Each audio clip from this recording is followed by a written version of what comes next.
Your name, please? William Easter. Mr. William Easter. Right. Your passport, please. Do I have to go through this rigmarole every time? Regulations, sir. Beastly nuisance, I call it.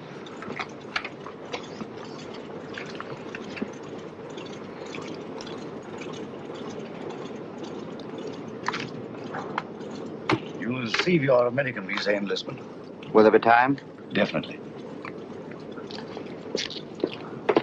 We seem to have cut our time pretty close, Sir Henry. Have you a word, Sir Henry? Do you wish to make any Nothing comments, to sir? press. Sir Henry, what is your destination, New York or Washington? I'm sorry, I have nothing to say. Sir Henry Marchmont, official business. Oh, Sir Henry Marchmont. Sir Henry? Joe? Good luck, Sir Henry. Thanks, I may need it. Shall I take your case, sir? Definitely not. Sir Henry, don't mind. I see. You think the old boy carried the fate of the Empire in that little black case? Perhaps he does. Time's up, boys. Roll it away. Lively now. Hey, just a moment. You're shy of one passenger. Hold on. Wait a bit. Wait, I say. I've got passage. Yes, all right. Your name, sir? Grayson's the name. John Grayson, senior clerk, Paro Nash and Paro, solicitors, Chancery Lane. You've got it all there. Everything quite regular. Sorry to delay you. Missed the bus. Had to take a taxi. Fearful nuisance. Yes, sir. Hop aboard, will you? We're late now. Thanks. Thanks awfully. Sorry to delay. Thanks awfully. Right, ho, boys. Roll it away.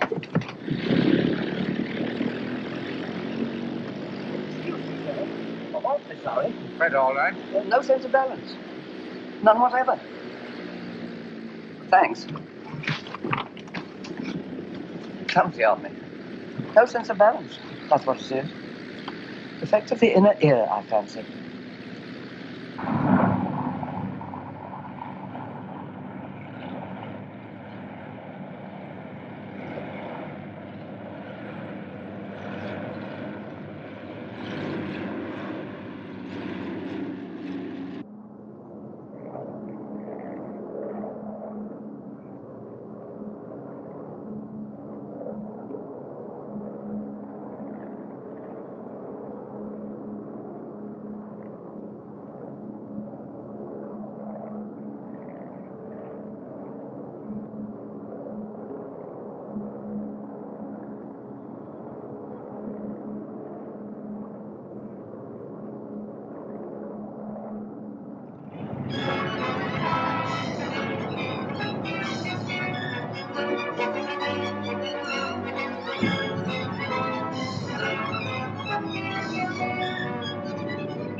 And when I read that you were en route to Washington, Sir Henry, I just couldn't rest until I found you.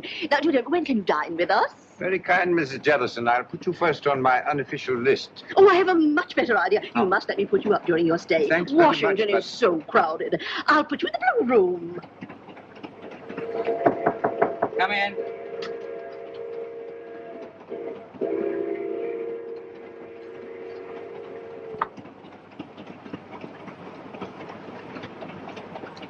Thank you, sir.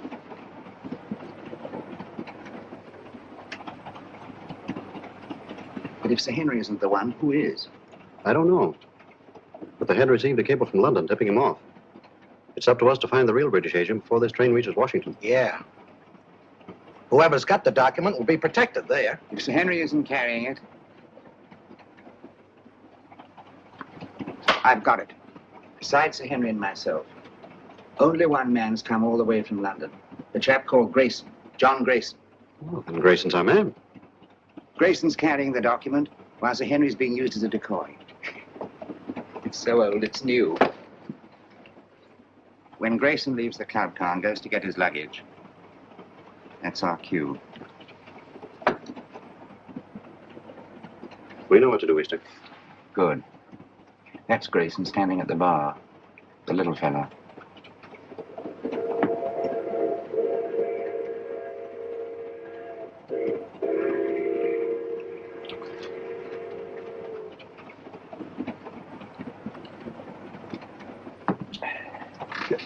Excuse me, sir. Don't give it a thought, brother. I'm in politics. I'm used to hard knocks. I'm Henry Babcock, Senator Babcock. How do you do? John Grayson. Sit down, Grayson. Have a glass of grape juice from my home state. Used to know a man named Grayson. Mighty fine man. He was murdered. 2 grapes, George. On the fire, sir. This book has got me all confused. I do wish you'd set me straight on the international situation. Rather large order, I'm afraid. Oh, you're so right, Sir Henry. One must take the broader view, I always say.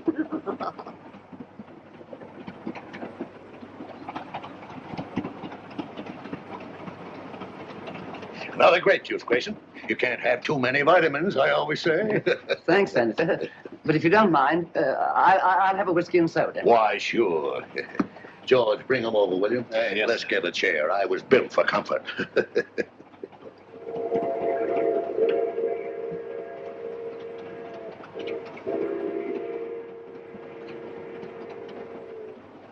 Jolly little beggars. What? Kept her myself as a lad. Till mother got a cat. Shh. Don't say C-A-T. Oh, sorry.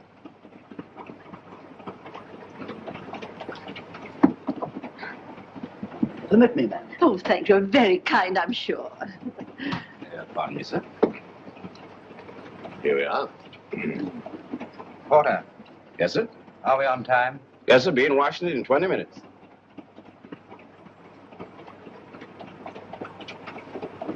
By the way, Grayson, what's your line?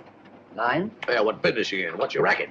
Oh, I represent a London legal firm. Parlow, Nash & Parlow. Parlow. I used to know a man named Parlow. No, it was Marlowe. Couldn't have been the same fella. No, I suppose not. I've been making the tour of my state, getting the opinions of the home folks, taking a lot of their ideas back to Washington. I'd like to hear more of your activities, Senator. Give me your address, sir, and I'll have all my speeches mailed to you. You're quite too kind, sir. Sorry I have no card.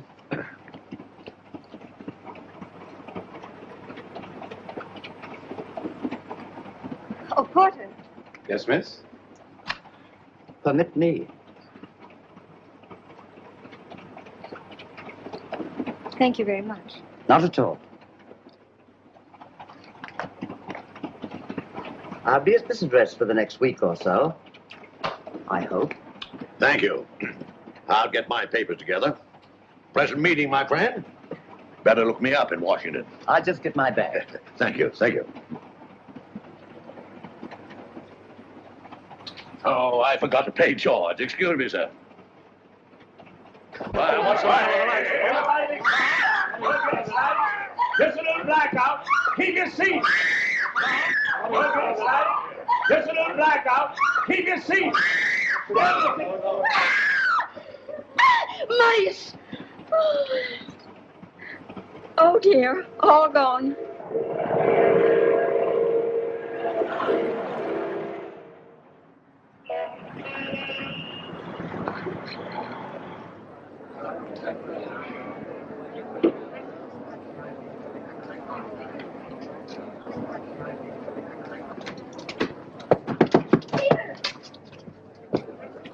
Peter. Nancy, darling. I didn't dream you'd be able to meet me. I got leave. Oh, darling, that's wonderful. Just 3 days. Oh, that's awful. We haven't a second to lose. First thing I did As I was saying, Sir Henry. was get this. Oh, this finger. Well, I haven't had much experience. Look, day after tomorrow, your aunt's giving us a reception. Until then, you and I are going to be a couple of busy people. Oh, I beg your pardon.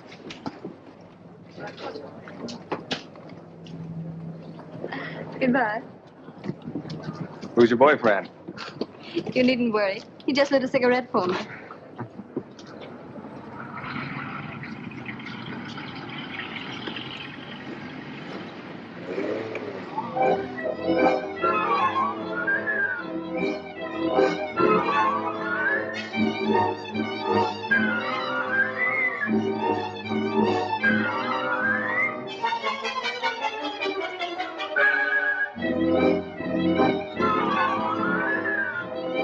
This is the BBC News Bureau, broadcasting from London. At this time, we present our regular morning summary of the news. A British subject has disappeared under curious circumstances. John Grayson, senior clerk in the firm of Parlow, Nash & Parlow, solicitors, Chancery Lane, has not arrived at his firm's representatives in Washington. Foul play is suspected. Deplorable. Simply deplorable. It's the sort of thing that shakes your faith, by Jove. I say, Holmes, shakes your faith in everything. You alarm me, Watson. I've never seen you affected by the news, however startling. Startling, my dear fellow, it's devastating. Seen the scores? The Navy got 428 for 6 wickets against the Army at Lord's. May I draw your attention to the fact that really momentous things are happening in the world today? I know all about that. I'll get to them later on. Excuse me. Mind my egg, Oldby. Oh, I'm sorry. With your consuming interest in the game, I'm surprised that you've changed your mind about running up to Lord's cricket ground this afternoon. It can't be helped. I had to put it off. How did you know I changed my mind? Elementary, my dear Watson. Invariably, when you go to a cricket match, you fill your flask with my best whiskey. Just now I noted in passing that the flask was empty. The single whiff informed me that it had been recently filled. Obviously, after filling it, you had poured the contents back into the bottle. Therefore, you had changed your mind about a cricket match. You amaze me, Holmes. You positively amaze me. Come in, Mrs. Hudson. Oh, excuse me, Mr. Holmes. There's a gentleman, and he's very insistent. Well, I do declare he followed me right up the stairs. Didn't I ask you to wait? My good woman, you may ask me to wait, but not the British Empire. Mr. Holmes, I must talk to you immediately. How are you, Mr. Ahrens? That will be all now, thank you, Mrs. Hudson. My good woman, indeed. Ahrens? I seem to know that name. Don't tell me, my dear Watson, that you don't recognize Mr. Ahrens at the Home Office. Oh, yes, of course. I knew the moment you came in. How are you, Ahrens? How do you do? Do you see what the Navy did to the Army at Lord's yesterday? All right, Watson, go on with your breakfast. Bad show. 428, 6 wickets. Mr. Holmes, I'm here on a matter of the utmost secrecy. Now, I assure you, Mr. Ahrens, that Dr. Watson is the very soul of discretion. Won't you sit down? By the by, Watson, please be so good as to keep tapping on the table with your knife. Tapping on the table, will I? It will break the wavelengths if by any chance there's a dictograph in the walls. Oh, really? Cigarette? No, thank you. You can stop now, Watson. Well, Mr. Ahrens, I take it you've called on me in connection with the kidnapping of John Grayson in America last night. Yes. Yes, exactly. Grayson was carrying a document of a very confidential nature. Indeed. Its contents are of such great international importance that I am not at liberty to reveal them. But if that document falls into the hands of the enemy, I can only say it will be absolutely disastrous for this government and our allies. For that reason, we did not wish to transport it to Washington in the usual way. So a regular King's messenger, Sir Henry Marchmont, was dispatched. Not carrying the document, of course. That's right. Sir Henry was a sort of... sort of red herring, shall we say? Precisely. The document was actually entrusted to a reliable but insignificant man in our Secret Service. On his arrival in Washington, he was to make himself known to Sir Henry and deliver the document. Now, not even Sir Henry knew that this man, Pettibone, who traveled under the name of John Grayson, was the real messenger. Pettibone? Yes. Alfred Pettibone? Yes. Good man. None better. I've worked with him often. I hope you may be able to work with him again. But he's completely disappeared. He's vanished, gone, without leaving a trace. I can see the possibility of serious ramifications in his disappearance. Exactly. So far, we've been able to keep the knowledge of our loss from both the American and British public. Holmes, you must retrieve that document before it can be used against us. Of course, the Washington police have been notified of Grayson's disappearance, but even they don't know that he was carrying the document. Now, that's about all the detail I'm at liberty to give you. Well, if they've got Grayson, that is Pettibone, they must have got the papers. Not necessarily, Watson. It doesn't follow because they've got the man, they've got the document. What form was this document in? It was typed on 2 sheets of legal paper. 2 sheets? That's too bulky to swallow. And dry, Watson. Fearfully dry. Especially legal papers. Well, whatever shape the document was in, I trust Pettibone to get rid of it before anyone could lay hands on him. The document must be found before it falls into the hands of our enemies. I'm here on behalf of His Majesty's government to urge you to find it. That means going to Washington, of course. With all possible speed. A bomber is waiting for you at Croydon. Goodbye, Dr. Watson. Goodbye, sir. Goodbye, Aarons. Goodbye, Holmes. Good luck. Thanks very much.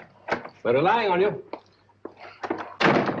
Well, Watson, we're off to Washington at once. America? I say, that's exciting. I've never seen a game of baseball. Let's go and start packing at once.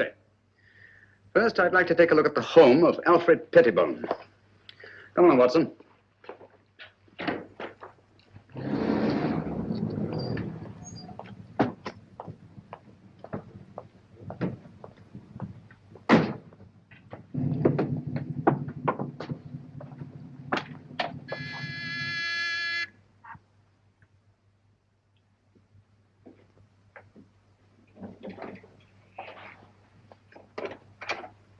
Why, Dr. Watson, what a surprise. And Mr. Holmes, won't you come in? Thank you. I'm frightfully sorry, but you won't find my son in. He's gone to Washington. Some business or other. Poor fellow, I'm afraid that he'll never get used to the climate over there. Would you mind if we looked over your son's room? Why, of course. It's upstairs. Thank you. Some friends tell me it's very, very muggy, very sticky. I had a letter from Philadelphia the other day. You'll find his room in a dreadful pickle, Mr. Holmes. Quite literally is. If I as much as put my nose inside. As if I cared anything about his silly old collection.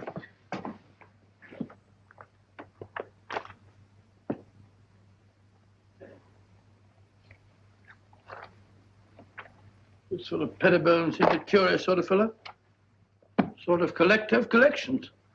Postage stamps, military buttons, butterfly, bugs, snapshots. All sorts of rubbish. Yes, I shall write a monograph someday on the noxious habit of accumulating useless trivia.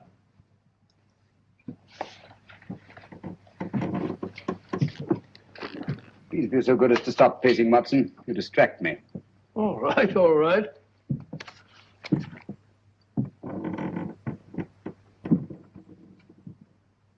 Unless I'm greatly mistaken, our friend Pettibone did not carry 2 pages of legal paper when he left this room. I wouldn't be too sure, Holmes.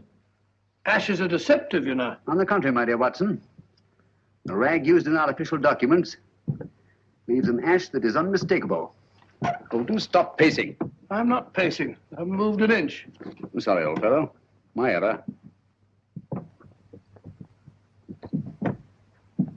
Must be Mrs. Pettibone. Heavy woman, light on her feet. Doesn't follow. Our friend seems to be quite a camera enthusiast. What's this? Cook F1.5. That's a very fast lens. F3.5. Summer. Copying setup. American match folders. That's right. USA. Now, why would Pettibone want American match folders in his work? And a microscope. Most interesting. Oh, what's this?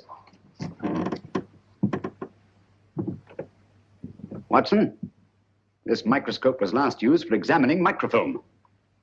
I'm beginning to see the pattern. Stop now. Did you know that the letters of our soldiers overseas are being photographed on microfilm so that one carrier pigeon can carry the equivalent of 18,000 letters? We had a carrier pigeon in the last war, back in 1915, belonging to the Brigade Signal Corps. Did you? Yeah, the poor bird kept flying round and round in circles all day long. Found out later on that it was cross-eyed. Tragic thing. Huh? Perfectly true. Where are you going? Huh? Oh, dark room, huh? This is what I was looking for. Huh? This projector magnifies tremendously anything placed on the slide, like this piece of microfilm. Understand? I can't say I do exactly, no. Wait a minute. I'll show you what he's photographed.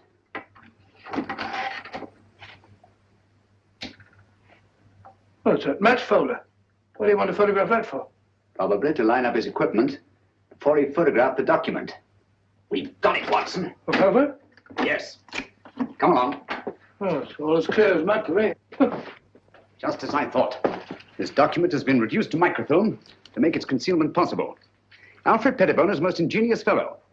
A bulky document is obviously difficult to conceal. But 2 pages of a state paper, photographed on microfilm, would be reduced to a size no larger than a halfpenny stamp. Slitting a match folder with this razor blade, Pettibone placed the now minute document inside, stuck it together again, and there he had it. An American match folder, rare in London, but completely inconspicuous in the United States. Do you mean to say we're off to America just to look for a match folder? It's a big country. A big country, Watson. And a small match folder. Come along.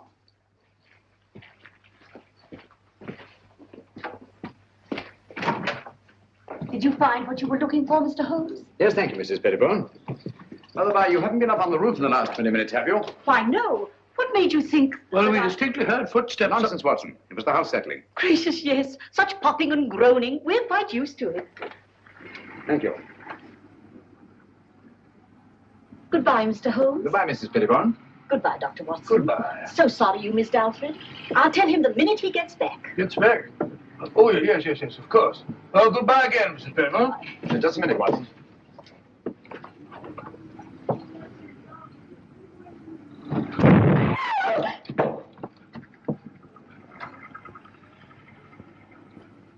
That was no accident, I assure you, Watson. Well, aren't you going to find out who did it? Time's too precious now. But at least I know they've learned of my entry into the case. They? Who are they? The same group that took Alfred Pettibone off the train on his way to Washington. A group that will stop at nothing to get their hands on the document he carried. Their leader is a clever, resourceful criminal who seems to have sources of information from everywhere. Oh, that means a worldwide organization. Who'll stop at nothing, you say? Quite. That's why we must get our bags and ourselves aboard that bomber without delay. We're opposed by an adversary worthy of our best efforts. At present, he has all the advantages. Even that of being only a merciless, nameless shadow. Think of it, Watson. In a few hours, we'll be flying out over the Atlantic. Huh?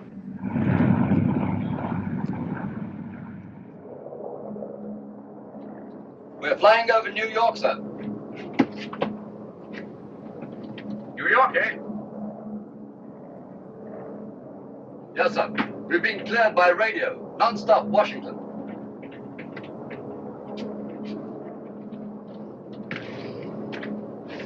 What is that book that so engrosses your attention, Watson? A book on the quaint customs and manners of America. We must be halfway across, and I've only got to page 37. For your information, my dear fellow, we are now flying over New York. Flying over New York? Gracious me. What do you think?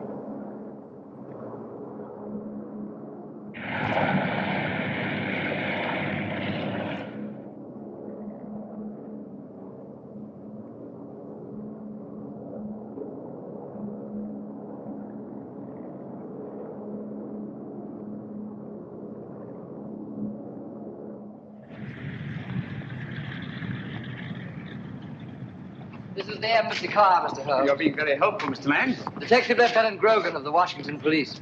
How do you do? Welcome to Washington. Thank you. This is my associate, Dr. Watson. How do you do, sir? How are you? I suppose I should say, how are you, buddy? What's cooking? Oh, come along, Watson. Oh, it says in the book. What's cooking?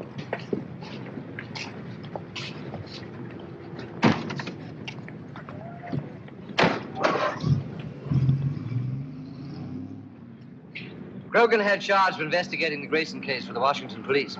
Any new developments, Grogan? None, Mr. Holmes. We're glad to let you have our complete file. And, of course, we'll cooperate in every way. Thank you. I shall appreciate your help. Especially as I'm unfamiliar with your country. Oh, yes, of course. This is your first visit. Oh, there's the Lincoln Memorial. Most impressive. Oh, by the by, Mr. Lang, thank you for your cablegram. I received it just before I left London. Cable? I sent no cable. About our reservations at the Hotel Metropole. Why, no. We thought you'd stay at the embassy, of course. Look at that. Well, since some strange person has taken such an extraordinary interest in my welfare, I think I shall stay at the Hotel Metropole. Oh, Mr. Holmes, there's the Washington Monument. There's the Capitol, Mr. Holmes.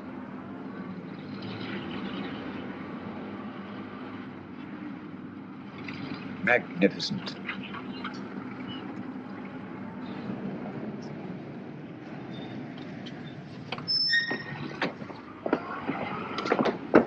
We're expecting you, Mr. Holmes. Thank you. I questioned everybody known to have been in that club car, as a matter of course. Sir Henry Marchmont confirms that Grayson had contact only with the people on this list. Now, he had a drink with Senator Babcock, and he chatted with a Miss Pringle about some mice she had in the cage, and he picked up a book dropped by Mrs. Jellison. Not very much to go on. How many of these people have been attacked already? I've heard about your deductions, Mr. Holmes. Well, Senator Babcock was held up on his way from the station, with nothing taken. Mrs. Jellison's home was ransacked that night. And she found the book that she carried from the train literally torn to bits. That's right. Miss Pringle? Well, Miss Pringle says someone released the mice from the cage during the night sometime, and she found the cage torn apart. What happened to the mice, I wonder? An intriguing line of thought, Watson, but not essential to the case. Mm-hmm. Apparently, Grogan, they're still looking for the document. I'd very much like to have a look at that club car. Well, that'll be easy. I have the car held in a siding in the railroad yard. Good. But we've searched the car thoroughly, Mr. Holmes. We couldn't find a thing. Well...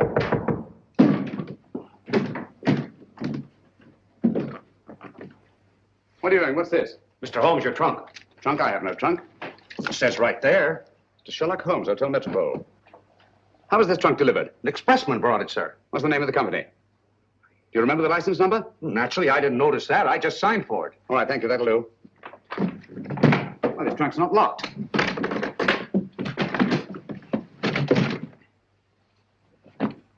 Great Scott. Poor chap.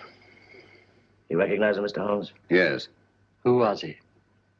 The man we're looking for, John Grayson. His real name is Alfred Pettibone.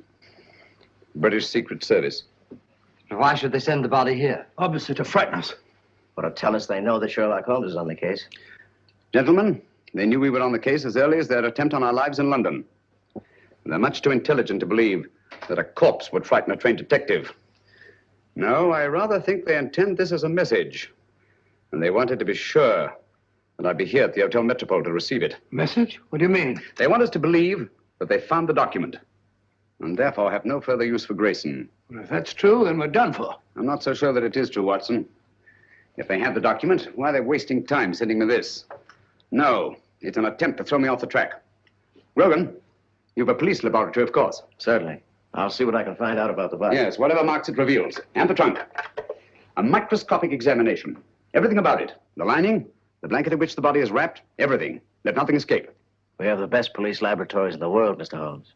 I beg your pardon, Lieutenant Grogan. You see, I'm so accustomed to working quite alone at my lodgings in Baker Street that I sometimes forget the more modern scientific methods so particularly effective here in America. But if there's anything there, they'll find it, Mr. Holmes. While you're doing that, I'll take a look at the club car. Coming, Watson? Here we are, Mr. Holmes. I have the porter, as you asked, and the railroad company sent Mr. Moore to unlock for us. Delighted. How do you do? Very good. Let's go in. This way, gentlemen. Well, it looks as if the police have made a thorough search. Whoever did it, it wasn't the police. There have been visitors here since our friend Grogan. My goodness, look at our car. Talk about a blitz. I say, Holmes, if Grayson hid anything in this car, it certainly isn't here now. Not necessarily, Watson. If you'll help me put this place in some kind of order. Yes, sir, boss. This would go about here, I imagine. That's it, boss. Yes, And, yes. wait a minute. Oh, yeah, that's certainly more like it. Yes, sir. Thank you. That'll be all. Watson, will you be Mr. Grayson for the moment? Grayson? Huh, if you want me to, old man.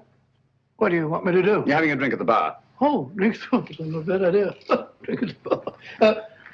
Bring me a whiskey and soda, will you, Stuart? Stuart? Sorry, Dr. Watson, but the bar's closed. Oh, it says the bar's closed. According to Grogan's reconstruction of the scene, let me see. Yes. Grayson pauses at the bar while Senator Babcock moves across and sits down here. Do you mind being Senator Babcock for the moment, Watson? Going up in the world. Sit down, please. Now, Miss Pringle is seated there. Over there, Watson.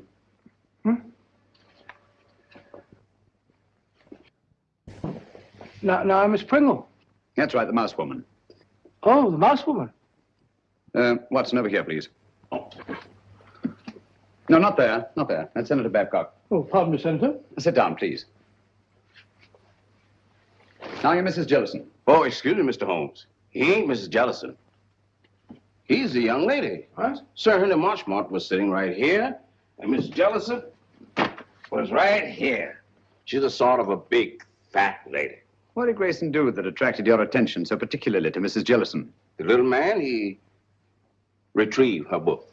And the young lady sitting here, didn't she converse with the little man? No, sir. That young lady didn't have no converse with no one. When the little man lit a cigarette, she ran back and said, "Thank you very much." But you have matches here for your customers. Oh, yes, she called me, and I saw a cigarette, and I knew she wanted a match. And Grayson used one of his own matches. Dog it. Oh, yes, he took a folder from his coat pocket. Did he put the match folder back in his pocket, or did he give it to the young lady? I don't remember. I was fairly busy. Try to remember. Well, if I should try to doomsday, I couldn't rightly say just what happened to that match folder. Oh, yes. I remember just one important thing. What? When the little man lit her cigarette, he said something very peculiar. What was it? He said, "Permit me." Oh. Well, gentlemen, I'm extremely grateful to all of you. That's all we can do for the present, I think. Since the place was torn to bits after the murder of Grayson, and the attacks on Senator Babcock, Mrs. Jellison, and Miss Pringle, I'm convinced that the document left the club car long before these events. But how? By whom? And who was the mysterious young lady whose cigarette Grayson lighted? Did anyone meet the young lady? He sure did. He? Who was he? Tall, handsome, in a uniform. I see. I suppose you wouldn't remember what kind of uniform. I certainly would. Lieutenant. Navy flyer. My boy's in the Army. He's going to be a flyer, too. Splendid. Did you happen to hear them say anything? Oh, I didn't happen. I just couldn't help hearing it. Mm-hmm. Well, what did they say? Oh, yes, he said he had 3-day leave. They had to move fast before the big part of her aunt was giving him. Then, too, he put a ring on her finger, and they both looked mighty happy. Mm-hmm. Just the way you look right now. And the way I'm looking myself. Come on, Watson. That's the girl. I told the head I could swear to it. Is the address there? All there. Right in our laps. And also right in the lap of Sherlock Holmes. That's the least of our worries. The head could handle 10 like Holmes. I hope so. But don't underrate that Englishman. I have several friends who did. They now grace some of the best prisons in England.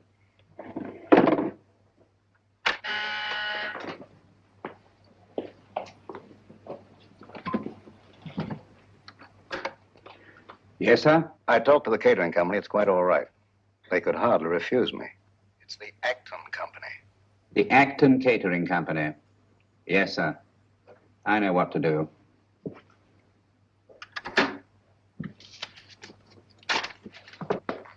Pop over there. You're going to work for the catering company. Right. When you get in the house, find out all you can. Katie. Yes? You ought to go as a guest. Will it be safe? It'll have to be. I'll try and get in the girls' room. Unless you hear from me, carry on as we planned. Flash Gordon. Seems a very capable fellow. Sports pages. These Brooklyn fellows seem to be arguing with the umpire. Story thing. What are you eating, Watson? Gum? Oh. put it away. Hmm?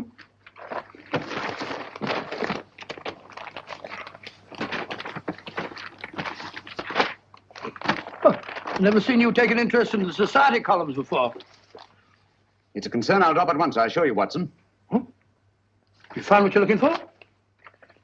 Oh, how do you know this is the girl? It would be an extraordinary coincidence, wouldn't it? If more than one naval lieutenant in Washington were to become engaged in the last few days to a girl from New York whose aunt was giving them a reception. By Joe, you must be right. She's a pretty girl. Yes. He's walking around with dynamite in her handbag.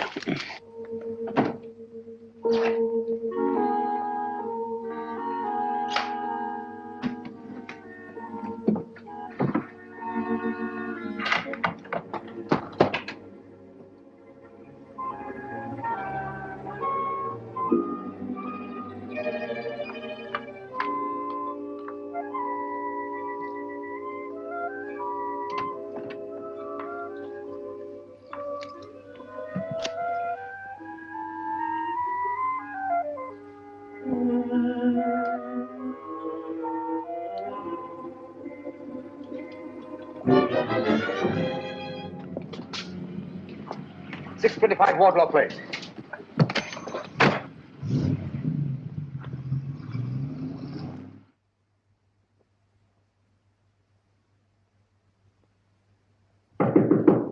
Who is it? Me, Pete. You can't come up here. I did, though. One get you two. That party's gonna be awfully dull after this. Let's not go. Let's go away and get married. You've only got one more day. That's an idea. No, we can't do that to Annie. I'll tell you. Let's sneak a look at the new apartment. It was awful sweet of Auntie to give us the whole floor of this house for our apartment. The least we can do is let her have the fun of showing it to us. Okay. Let's face the party. I'll get my bag.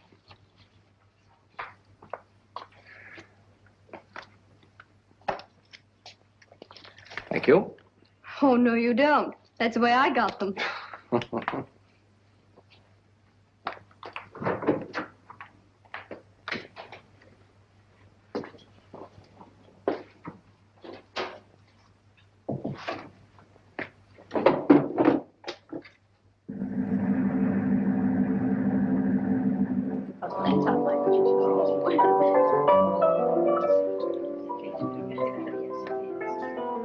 How do you do? So glad you could come. This is Mrs. Oh, dear, what is your name? Ruxton. Of course, I know it as well as my own. And this is Mrs. Vale. How do you do? Isn't it? Quite. Oh, of course. Any luck? Not yet. That must be Lieutenant Merriam with Miss Partridge over there. Certainly glad to hear the news, Pete. Congratulations. Oh, thank you, Major. Thank you. You're a lucky guy, Pete. I'll see you later.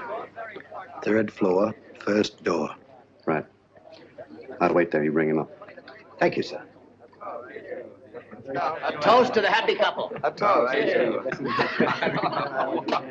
Very good.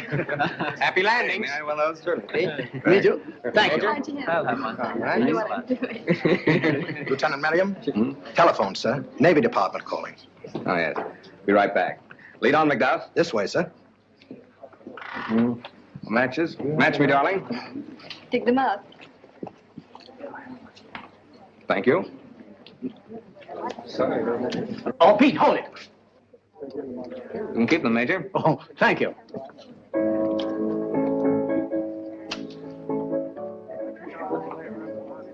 Thank you. Not for me, thank you. No, thank you. Why up here? They said it was private. There's a phone in here, sir. Hey, it's my new apartment. Miss Partridge didn't want me to see it till after it was finished. Here you are, sir. Quite a smell of paint, sir. In here, sir. Thank you.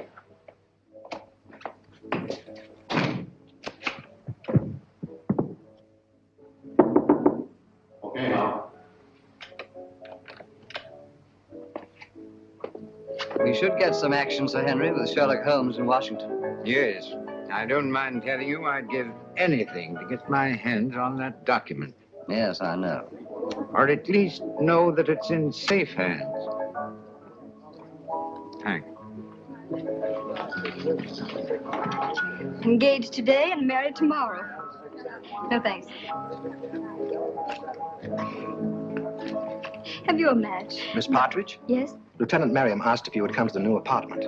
But he's not supposed to see it yet. The new apartment? He must think you're already married. Yes, I don't dare let that man out of my sight. Excuse me, will you please? Surely. Oh, I'm so sorry. May I? Thank you. This way, please. Oh, I know the way, thank you.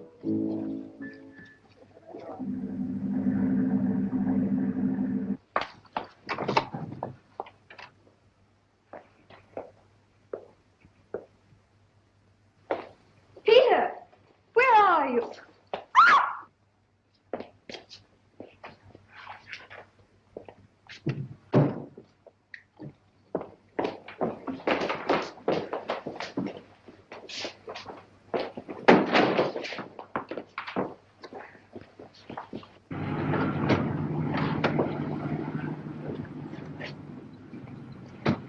Well, here we are, Grogan. Good connection. We'd better go into the party.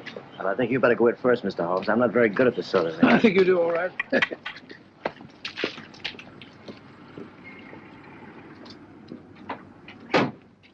The only possible explanation. Mrs. Partridge, forgive my intruding, but is your niece the kind of girl who would just disappear in this manner of her own free will? Well, ordinarily, of course not. But the girl's in love. In love? Well, of course, if they're in love, that's... Even so, they'd naturally tell you of their destination. Really, I've no idea.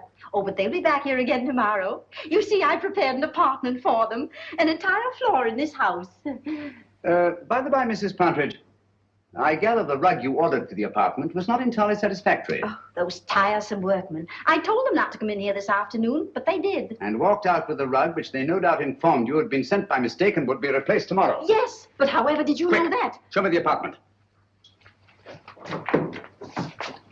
Yes, there were two rugs there.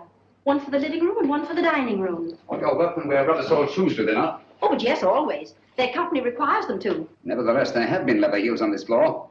And a woman's heels. Very recently, I should say. Not yours, Mrs. Partridge. But recently enough, so that no dust has had time to settle in the imprints. Stay over there, please.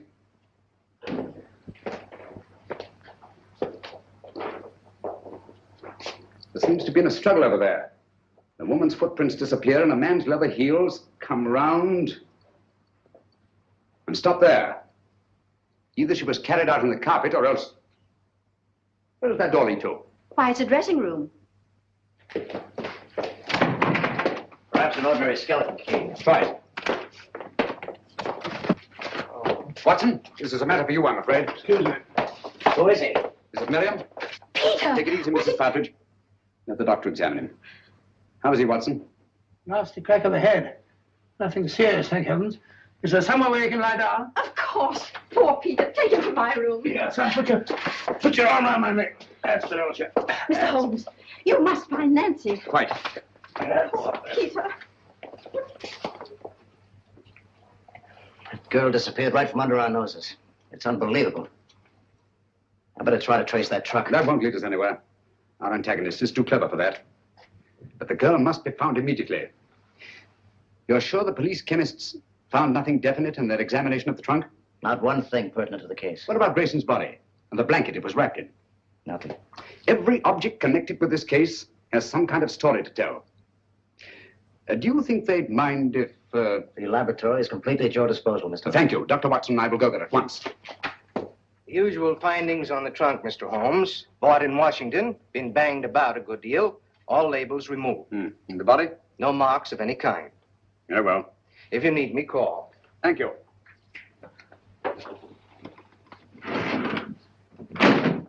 Watson, please.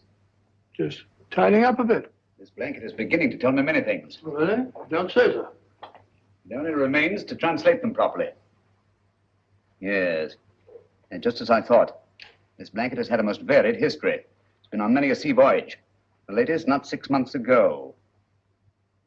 Since then, it has been used to wrap a multiplicity of objects. Carvings of teak wood, candle snuffers made of pewter.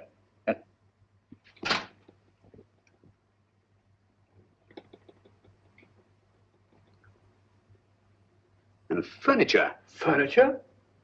Yes. Teakwood leaves an unmistakable stain. Pewter rubs off easily. And there are evidences of wax drippings. But what particularly concerns us, Watson, is the furniture. Most likely a chair. Louis the 15th. In yellow and maroon satin. What do all these things suggest to you, Watson? Let me see. An aunt of mine, Matilda, lives in Brighton. Very old-fashioned. Very aged. Exactly. Antiques. We've a lot of ground to cover before nightfall. Ground? What ground? If necessary. All the antique shops in Washington. A-N-T-I. There we are. Antiques. Antiques? What connection is there? Louis the 15th chair with this partridge girl? This sliver of wood came from a Louis the 15th chair that had once been wrapped in that blanket. From other evidences the blanket supplies, I deduced that it's been used in an antique shop. And whoever controls those antiques murdered Grayson and kidnapped the girl. What? That's it, Watson. Come along. Or the girl's kidnapper becomes her murderer.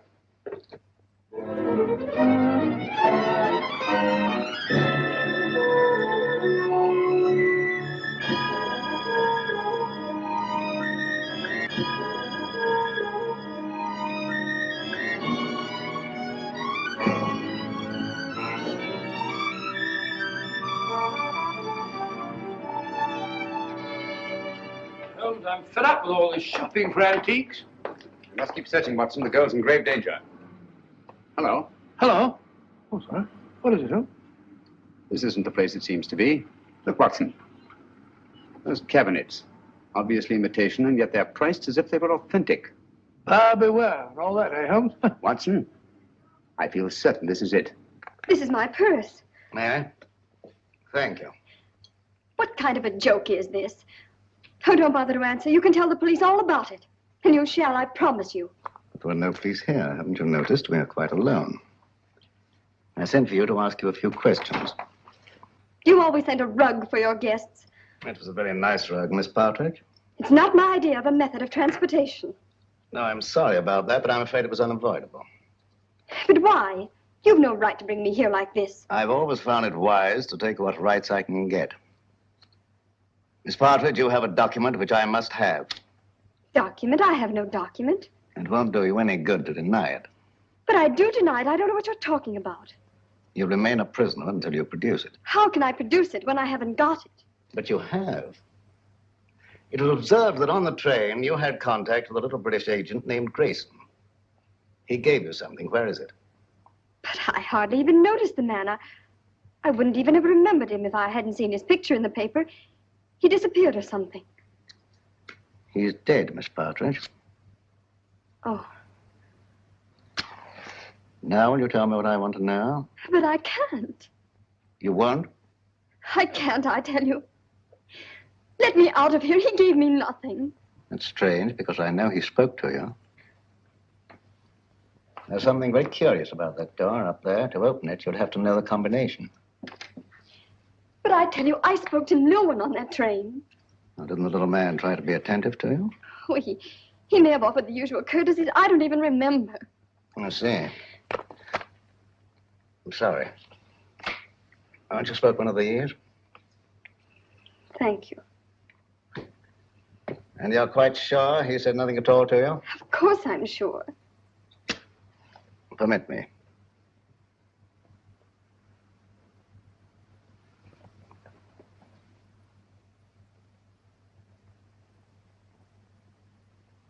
And you're certain that nothing passed between you? I'm certain. Mr. Howe, please. I must ask you to trust me with your bag a little longer. I have an eccentric interest in the linings of purses. It's a foible. Ah, you know Mr. Howe, I believe. Mr. Howe is a gentleman of unusual accomplishments. Under his influence, I've known people talk fluently who never talked before. But I don't know anything, I tell you. Nothing. Nothing. I swear it. I don't know anything.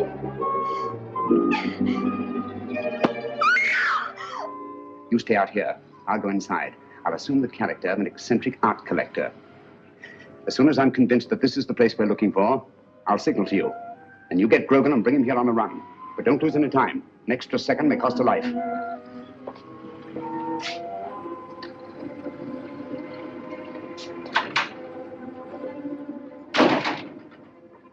No, madam, I don't know who she is. But notice the modeling.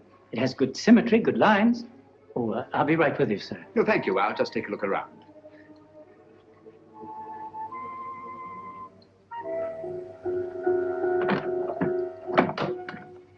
What an extraordinary cabinet. Spanish. Moorish influence. Imitation, of course. It is not an imitation, it's authentic. Oh, come now, my dear man. Ah, may I see some of these ceramics? Those aren't for sale. They're Ming vases mostly, and they haven't been marked yet. Well, that's really a very little consequence. You see, if they're genuine, I can tell to within a shilling what the international price might be. If you please, sir, there are other customers. Oh, yes, of course. Well, I'll just look around. Ah, what a very interesting collection of pewter.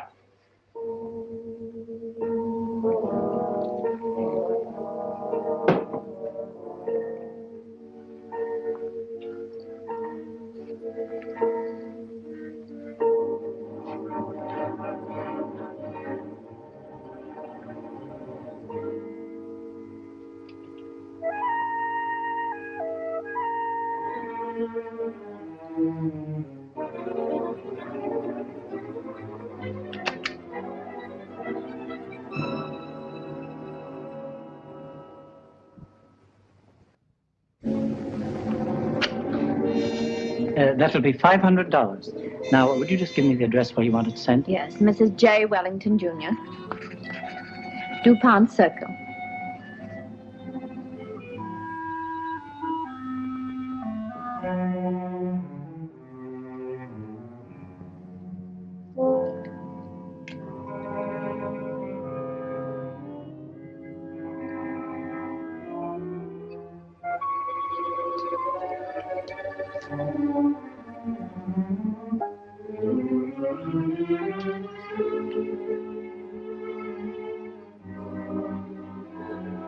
Good night.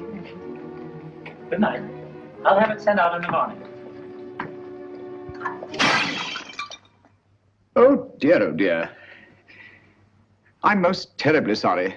You've broken one of our best pieces, sir. Ming Dynasty. Tang Dynasty, not Ming. Definitely not Ming. It is my business to know, sir. The pottery is Ming and worth $2,300. As we're closing for the evening, I must ask you to settle at once. Oh, nonsense, my good man. Tang pottery is worth $600 at best. Just a moment, please. Yes, of course. Hello? What's going on up there? A customer dropped a valuable piece of pottery. I'll finish with him immediately. How can you say that it's Ming? 2,300 fiddlesticks. You asked $2,300 for something that's worth no more than $600. I demand to see the proprietor. Now, wait There a are minute, bureaus for the protection of innocent customers. Show me to the owner of this establishment, or I'll turn the entire affair over to my legal representative. Ming, indeed. Just a minute. What chicanery, what skullduggery. I mean to put an end to it this very night. Ming for Tang, indeed. And I won't be put off. Call the proprietor immediately. Very well. Just a minute. Yes? This man's mad. An eccentric collector. I can't get rid of him. He insists on seeing you in person. All right, stall him for half a minute, then send him into my office. I'll get rid of him, and quickly. Now, how? No screams till the customer's gone.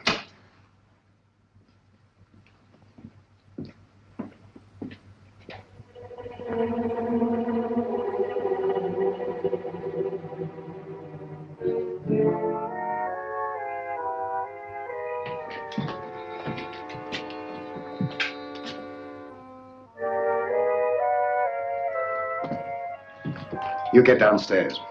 Yes, sir.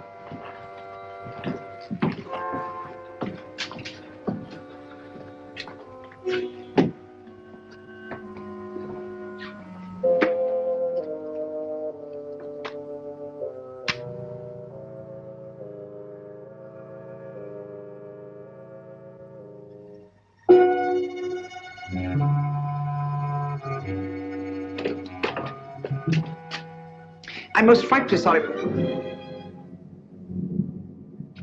I'm most frightfully sorry about vows, but really, sir, your clerk is guilty of attempting the most obvious fraud. You see, he tried to convince me that I'd broken a Ming pottery, when anyone could see that it belonged to the Tang era. Its value is no more than $600. All right, you pay me the 600. We'll call the matter settled. Oh, thank you very much, sir. Thank you. I'll send you my check in the morning. I see you know the London value of these pieces. It's my business. Exactly. Yes, exactly. You know, I think you're just the man to help me find some furniture I'm anxious to get. I'm most frightfully bored with the usual conglomeration of pieces that we can pick up on the other side. What do you really want, Mr. Sherlock Holmes? Herr Heinrich Henkel, or as you now call yourself, Mr. Richard Stanley. In 1914, secret agent of the German Kaiser. Since then, head of the most insidious international spy ring that ever existed. You're wrong. A case of mistaken identity. I've been a respected member of this community for a great many years. I deal in antiques because of their rarity and beauty. Merely a device to cover up your real business of transporting secret information to the enemies of this country. Very interesting, but just a figment of your imagination. I'm a very busy man, Mr. Sherlock Holmes.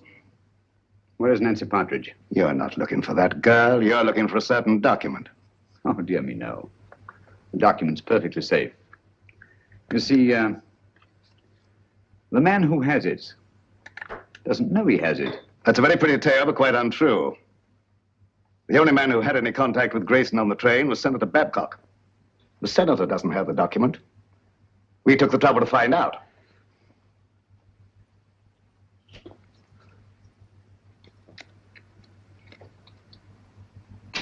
Permit me. Thank you. Perhaps you've been misled by the common notion regarding the shape and bulk of state papers. They might easily have been reduced to a convenient size, you know. Say, a document no larger than a postage stamp. Postage stamp, huh? That's a very interesting theory, but not supported by the facts. And quite beside the point. Where's the girl? She's not here, of course, but you're quite at liberty to look round if you care to. Thank you. I shall do so.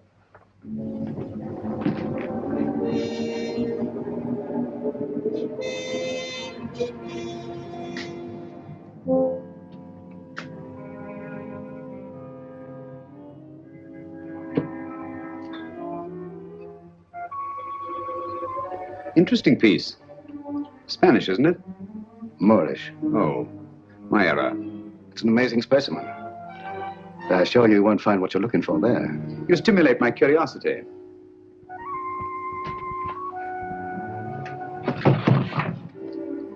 This might be interesting.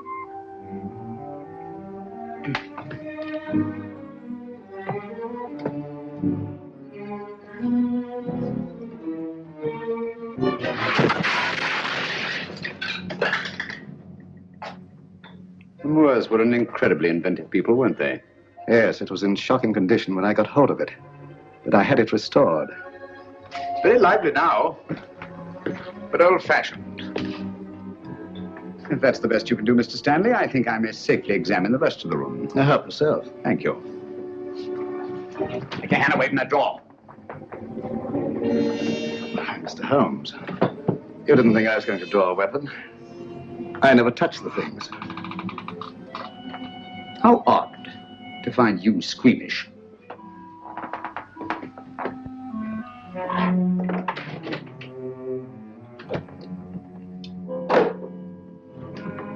That connects only with the shop. You're very quick to say so. And yet a short while ago, I saw two other men in this room.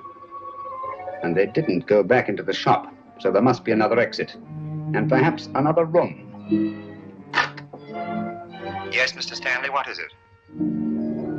Bring Miss Partridge here at once. Excellent, Holmes.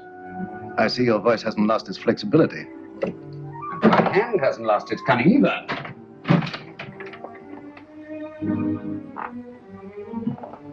When they come here, tell them to leave the girl with you and to clear out. You think I'll do that? Yes, you will. You're playing with lives now, Stanley. Not just the girls. Thousands, millions perhaps. And we don't intend to let one man have that much power. Not now, Not at any time in the future. I prefer you alive to face the retribution that's coming to you. But if I have to do it...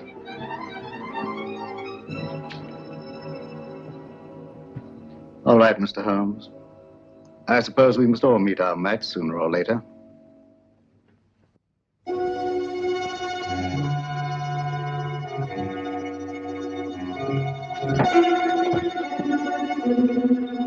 That's enough, boys. Take your hands off him. Well, Mr. Holmes?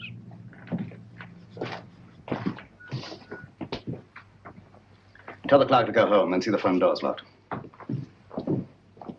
Well, Mr. Stanley? It's the last trick that counts, eh, Holmes?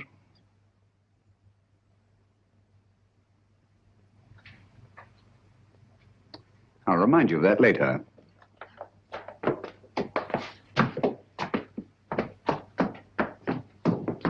Miss Partridge, allow me to present Mr. Sherlock Holmes, the world-famous detective. He's come to rescue you. I don't believe you. Oddly enough, he's telling the truth. My name is Sherlock Holmes, and I did come here to help you. But I seem rather to have missed it. I'm sorry. I'm afraid you've had a bad time. Oh, that doesn't matter. It's Peter. They say they'll do something to him if I don't tell them. They say they've got him. Cheer up. He's quite safe.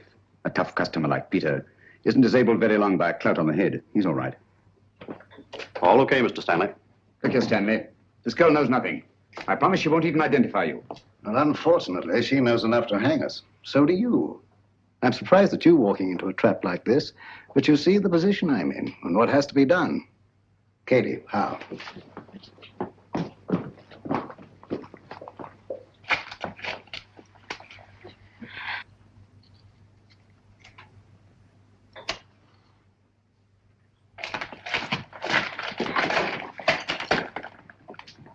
It will give me great pleasure to attend to Mr. Holmes personally. Easter, and the girl's yours.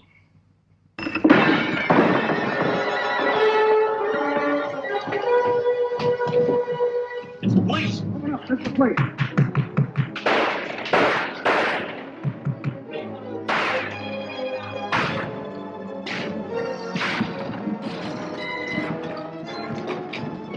Holmes, where are you? You all right? Holmes, where are they?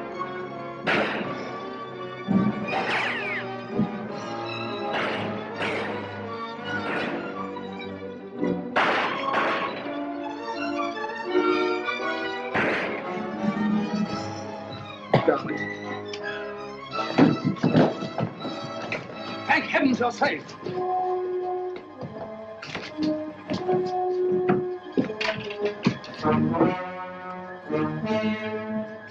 Quick! Stanley's escaped. All right, boys, bring them along. Come on, Lieutenant. Send it off his building. Double quick.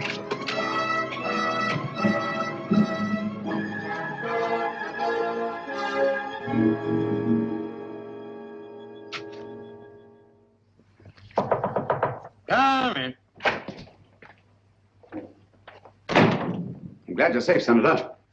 Safe? No man is safe. Look at the way my constituents snipe at me.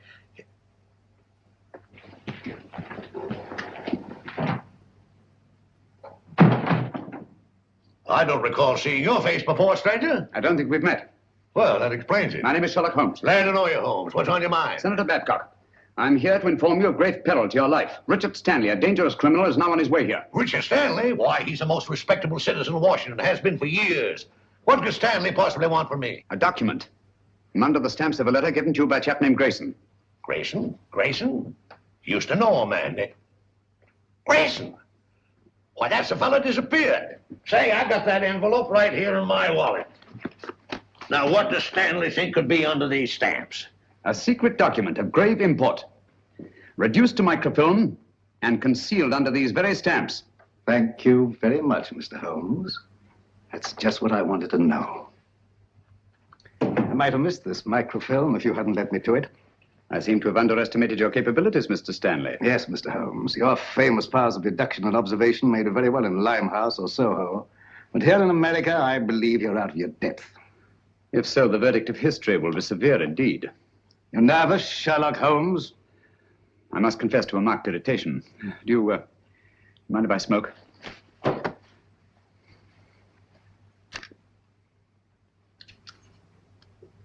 Thank you.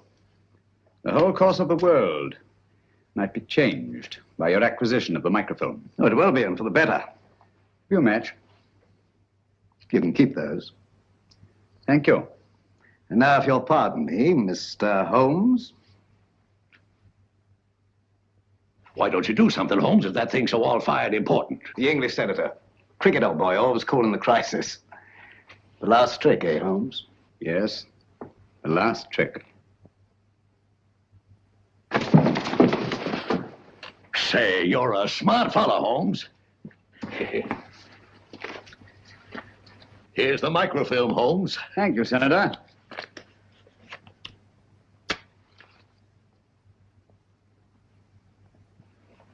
I say, Holmes.